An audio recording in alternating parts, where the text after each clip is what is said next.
Another month and it's another new Magic set, this time with a D&D theme.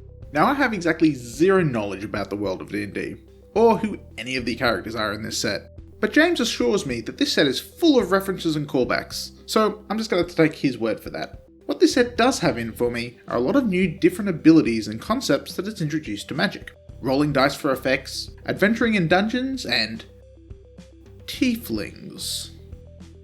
But since all these new interesting keywords are new with this set, they also lack support. I wanted to make a dice rolling deck, for example, but the choices were limited and it just didn't work when I put it together.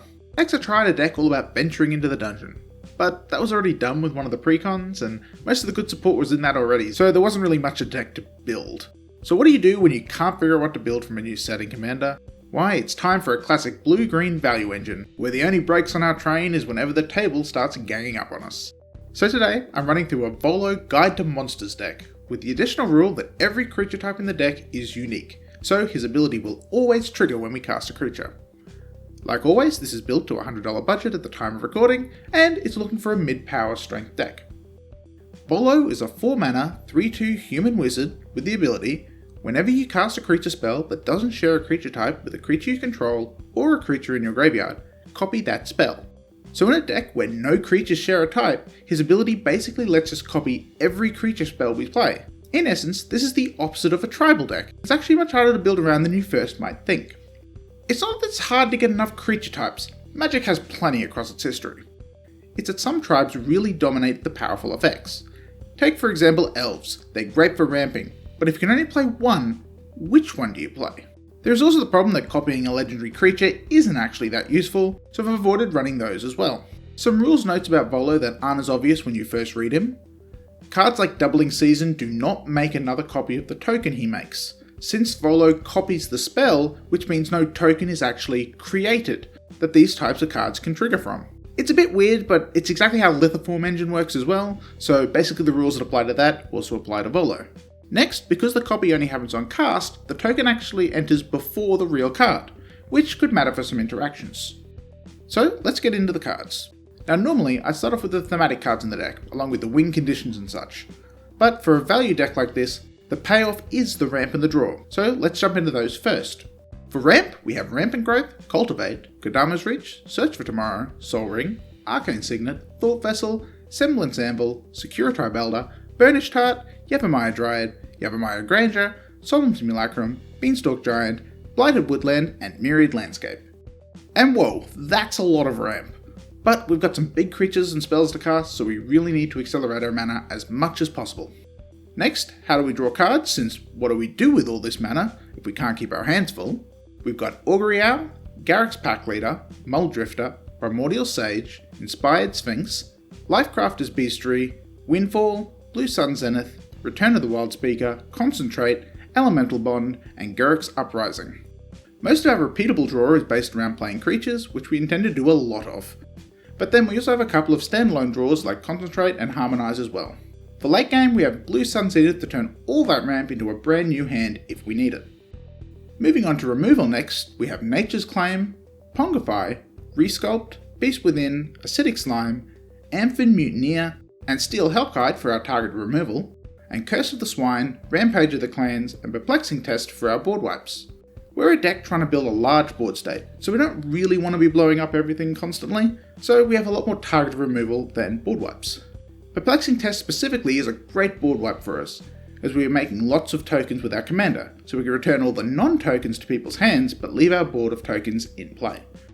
Along with this removal, we have some graveyard interaction, both removal and recursion. For graveyard removal, we have the ever-reliable Soul Guide Lantern and Scavenger Grounds, along with the Selesnya Ecologist, who can remove cards and copy our tokens at the same time. Then for our own recursion, we have Regrowth, Balagat Recovery, Genesis, and Mystic Sanctuary. This isn't really a deck that takes advantage of the graveyard that much, so just having a bit of recursion for the big stuff is fine. So that's the main engine part of the deck, lots of creatures, card draw and removal. But what are our finishers, the big boys that end the game?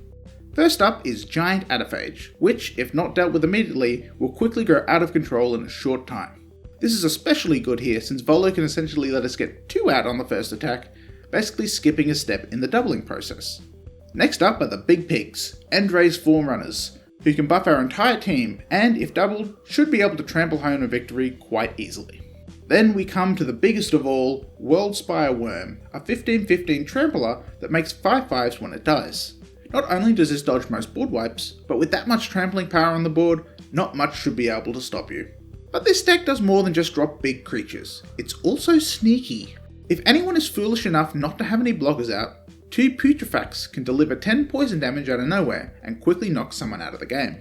But there's still plenty of random value cards that I've included that are either fun to play or help us keep us alive in the game. First up, we have some equipment. Swiftfoot Boots and Lightning Greaves to help keep our commander alive, which is kind of important since he's such an important value piece for our engine. We then have Loxodon Warhammer to give our creatures lifelink and trample, great for a big beater that doesn't have trample, and for getting us back into the game if we've lost a lot of life. We then have a big card for the deck, Panharmonicon. Why just double our enter the battlefield effects when we could quadruple them instead? Obviously, this doesn't interact with our commander's ability, but when so many of our creatures do something when they enter, Panharmonicon is just such an explosive piece for the deck.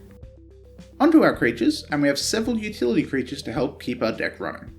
Crashing Drawbridge can give everything haste, Filigree Familiar can give a bit of life gain and card draw, Horizon Chimera is a great combat trick when blocking, or can double as a life gain engine if we're drawing lots of cards, and Temur Sabertooth can let us bounce our creatures over and over and let us make lots of copies of them, along with getting their bonus effects.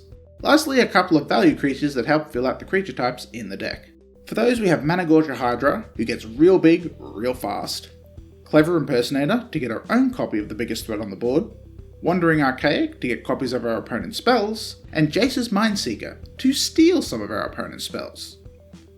These are basically just fun slots in this deck, filled with what our creature types I hadn't used yet, and with creatures that looked fun. You're free to change these up with your picks, as there are still plenty of other creature types you could fill into these slots. Lastly, the land base for this deck is really simple, since why change what isn't broken? We have lots of ramp and fix in the deck, so we should never need to worry much about our colours.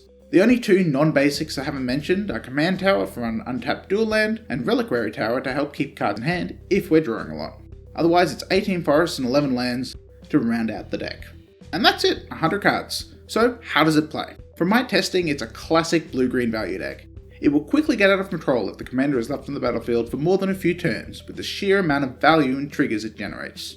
From my playtesting, the only way to beat the deck is constant removal on the commander and board wipes to clean up the tokens. But even when the commander is out of the game, the deck still ramps, draws, and dumps creatures onto the board at an alarming rate. It's a strong engine regardless, the commander just pushes it to crazy levels.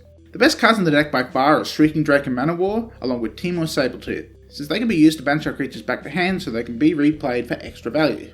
Semblance Anvil is also a great piece for a creature heavy deck like this, that you cast so much more in a turn, especially with the higher average mana curve this deck runs. In terms of power, I'd easily rate this around a 7. A good strong deck on a budget that can be a real threat if not answered. The theme of only having one of each creature type is also quite fun to build around, giving you some interesting choices like deciding what insect to run, or whether a druid with an uncommon creature type is going to block you out of some other commander stable that you'd normally run. He's a fun commander to build around and I would highly recommend you giving him a go.